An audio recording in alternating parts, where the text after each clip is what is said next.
Le jeu aventureux. Le jeu risqué et aventureux fournit des occasions de surmonter des défis, de tester et explorer ses limites et d'en apprendre davantage au sujet du risque et de blessures. Le jeu risqué est subjectif et il dépend de chaque enfant. Ceci vient de l'encyclopédie sur le développement des jeunes enfants.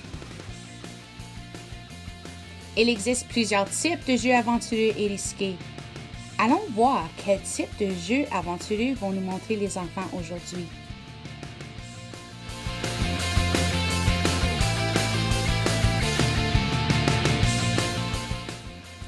Les enfants démontrent un intérêt pour le jeu aventureux et la prise de risque dès la petite enfance. 6 types de jeux aventureux ont été identifiés par des recherches sur la prise de risque des enfants. Ces types de jeux proviennent d'une motivation intrinsèque, souvent lorsque les compétences de l'enfant dépassent les défis présents dans l'environnement.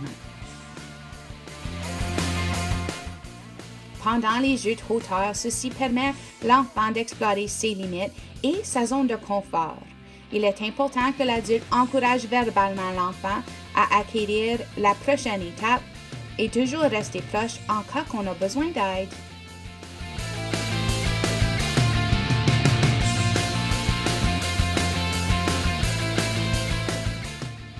L'Association canadienne de santé publique nous dit que quand on parle de jeux libres, quand les enfants suivent leurs instincts, leurs idées et leurs intérêts, sans se voir imposer un résultat, ce type de jeu peut inclure des formes de jeux comportant des défis et fournir des occasions d'explorer des frontières, ce qui permet aux enfants de déterminer leurs propres limites dans une variété d'environnements naturels et bâtis. Les adultes peuvent faciliter le jeu libre, mais non l'imposer. Qu'est-ce que tu fais? Des bananes. Oui. L'utilisation de vrais outils démontre à l'enfant que nous le voyons comme compétent et capable. Ceci bâtit sa confiance en soi. Il est important d'avoir des règlements en place et de bien encadrer l'enfant lorsqu'on utilise des vrais outils.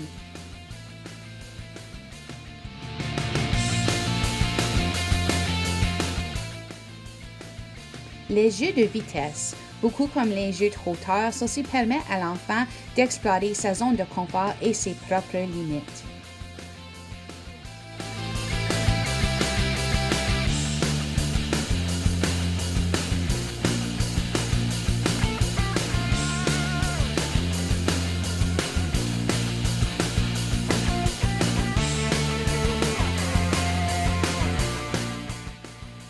Les éléments naturels.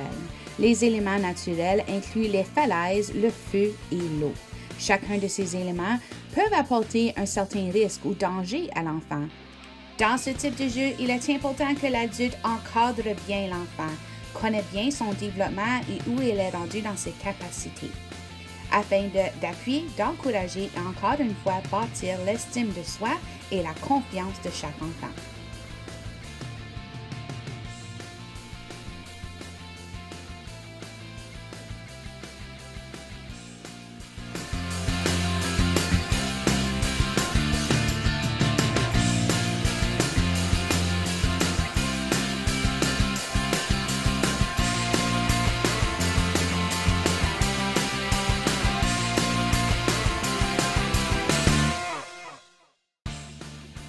La chamaille, la bataille, les chutes et les culbutes font partie du jeu naturel de l'enfant.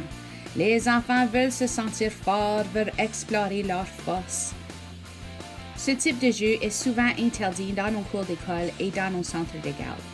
Par contre, avec un encadrement de la part de l'adulte, il est possible d'explorer ses forces, d'explorer sa zone de confort, explorer ses limites avec nous-mêmes, avec les autres, ainsi que de contrôler nos impulsions.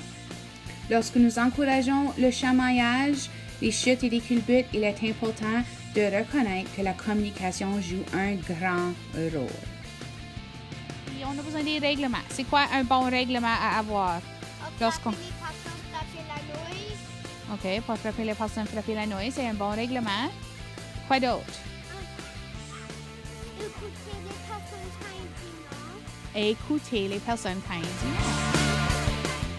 Et finalement, nous avons le dernier type de jeu aventureux, la disparition. Ce type de jeu permet d'explorer son environnement pleinement, d'explorer encore une fois sa zone de confort et ses limites, ainsi que de développer l'autonomie et l'indépendance. J'espère que vous avez aimé cette capsule sur les types de jeux aventureux.